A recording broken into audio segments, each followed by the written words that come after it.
U.S. Attorney Kenyon Brown says he has made it his mission to get guns out of the hands of convicted felons. But we also work with our state and locals, particularly those in smaller communities where you might have the violent criminals go in and out of jail in the state system.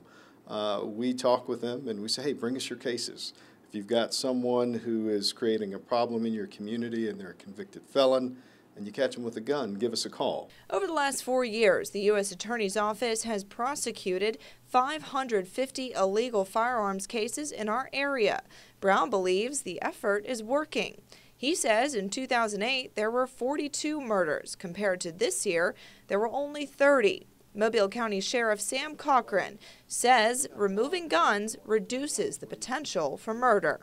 So part of our prevention effort is to encourage them or discourage them from carrying weapons or being around weapons. And if there's not a weapon in reach, the chances are them using a weapon, is reduced, and there's less likely to be a killing or a shooting. Cochran told me U.S. Attorney Brown's initiative has been effective. We call it the ICE program here in Mobile County, isolating the criminal element or putting the criminal on ice, so to speak, is that it's a definite, sure thing. If they're charged, it's almost a sure thing they'll be convicted in federal court and they'll get time in a federal penitentiary.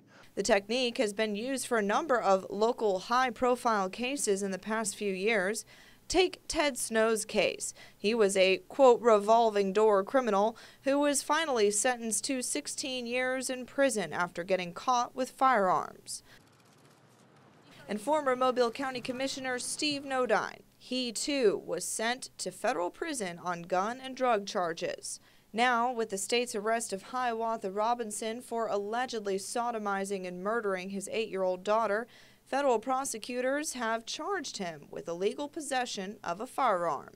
Well, certainly the Hiawatha Robinson case is a tragedy, and we look forward to the outcome in the state case. Nonetheless, he was a convicted felon. He had 3 felony convictions and 1 misdemeanor conviction for domestic violence. There's no way he should have possessed any type of firearm. Kenyon Brown tells me generally there are more convictions in federal courts simply because they have more time to devote to cases. I think people are generally more concerned about taking a federal charge because there's a greater certainty of conviction. Just based upon the volume of cases that we handle is lower compared to the volume of cases in the state system.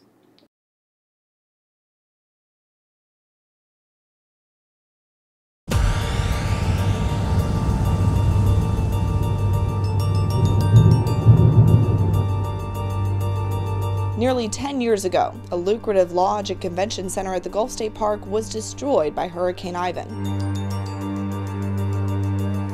Since then, this land has sat idle, waiting for construction.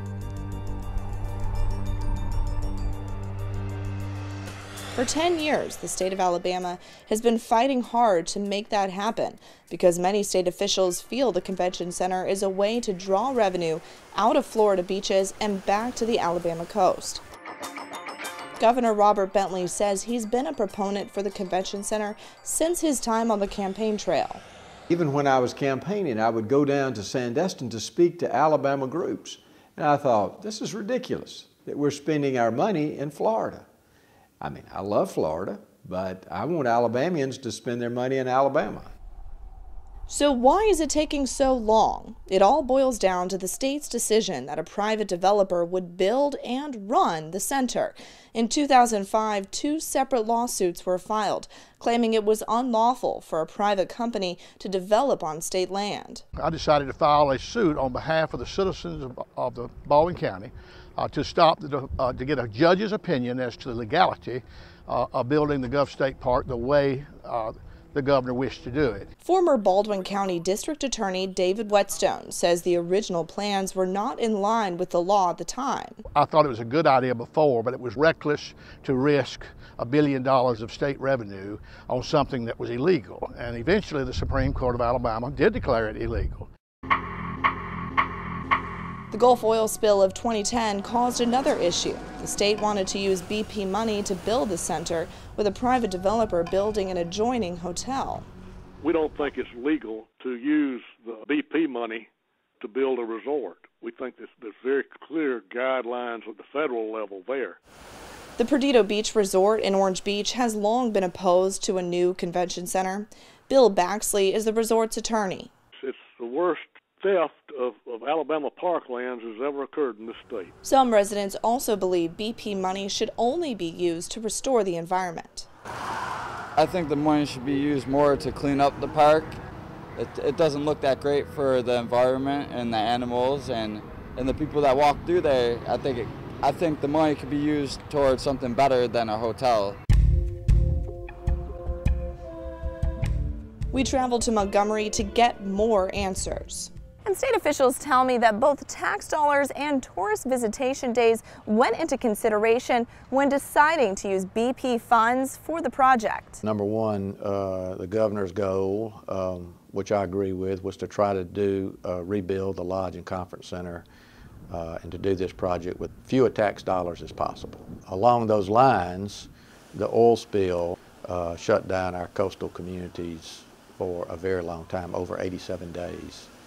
And because of that, we lost a lot of visitation. Gunnar Guy, Alabama's Commissioner of Conservation, says he's been deeply involved with the convention center project. He says using BP money has been deemed appropriate by the Natural Resource Damage Assessment process, also referred to as NRDA. Part of the NRDA process or assessment deals with not only the damage to the resources, but the loss of use of those resources. And so replacing those lost visits or recreational visits for what the oil spill caused is a proper use of those dollars. That's who it was, right? Just last year, Governor Bentley signed legislation that would allow a private developer to build and operate a hotel on park land. I asked the governor how taxpayers fit into the equation. First of all, the people who are working on it, the policymakers and the legislators, I mean, they're getting paid anyway. This has nothing to do with them, except they passed some legislation that helped me get this placed in the correct order so that we could get it done. The money itself is coming from BP money. This is not taxpayers' money. In fact, there's no taxpayer money going into it. Governor Bentley told me the state received $100 million from BP after the Gulf oil spill. $85 million is going directly to Gulf State Park, with about 2/3 of that earmarked for the convention center. The rest will go towards fixing park trails, the golf course, and camping areas. Bentley is optimistic about the revenue the project will generate not only for southern Baldwin County, but for the rest of the state. If we make more money there, then we'll be able to support and sustain all the other parks across the state, and that'll bring in more tourism to the state of Alabama.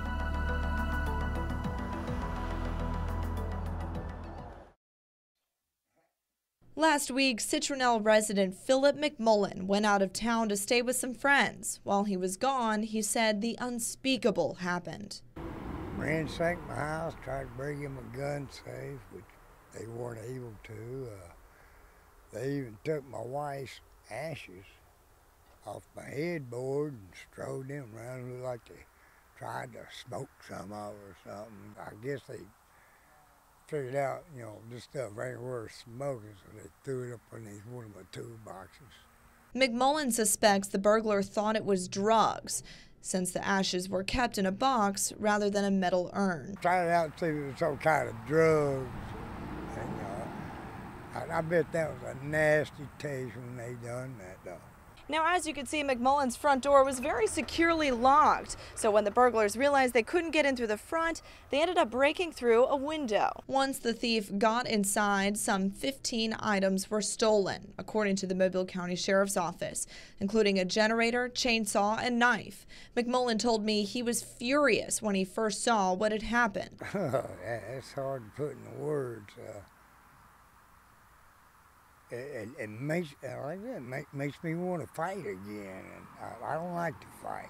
McMullen said he and his wife were married for 22 years, and tonight he's hoping the burglar will be caught so justice can be served. I don't know if God will forgive them for what they've done or not. Meanwhile, the Mobile County Sheriff's Office is continuing the investigation and is hoping someone will do the right thing and turn this criminal in. If someone did something like this, that's just horrible. If we do find and we prove that he has tampered with this urn, there will be additional charges such as desecration of a grave. Reporting in Citronelle, Katie Weis, Fox 10 News. It all started when the Department of Human Resources opened an investigation based on allegations that a parent at a mobile home in Grand Bay traded one of their children for drugs, implying the motive could have allegedly been sex for drugs. Sheriff's deputies went to this home off Moores Road in Grand Bay last week to investigate. Officials found an active meth lab with children, all under the age of 9, inside. 27-year-old Erica Dewitt, 30-year-old Terry Anderson, and 24-year-old Rosalie Anderson were all arrested. Rosalie told me today she would never put her child in danger and did not trade her child for drugs. But that's the one that they're saying is being traded, was a 3-year-old, and he was going to his grandmother's house, not being traded for no drugs. That'd be the last thing I've ever done, is to trade my kid for no drugs. She claimed she was not at home at the time when officials allegedly found the meth lab. So I asked Mom, I said, Mom, what's going on? She said, baby, she said, they found a working active meth lab in your house. I was like, do what? She said she knew nothing of the drugs being at the house. I understand that it is an investigation because it was found at my home. But when I left my home, none of that material was in my home. They said they found a bottle in the house or something, and I don't know nothing about that bottle. It was not there. It was not present in my home when I walked out of it. But sheriff's officials tell me they have evidence that could disprove that. Sergeant Joe Mahoney showed me alleged purchase history records where Rosalie Anderson bought pseudoephedrine 14 times, 6 of those times over the last year. What's more, sheriff's detectives say Rosalie Anderson actually confessed to cooking meth while her children were present. Miss Anderson admitted to, yes, she had been manufacturing methamphetamine, and that she's exceeded the federal levels to where she can legally purchase Sudafed right now. So do you think that maybe she traded one of her children for Sudafed if she wasn't able to legally buy it in a store? We certainly hope that's not true, and that's the initial complaint that we received. We rest assured that we'll be investigated to the fullest possible extent that we can and prosecuted from there.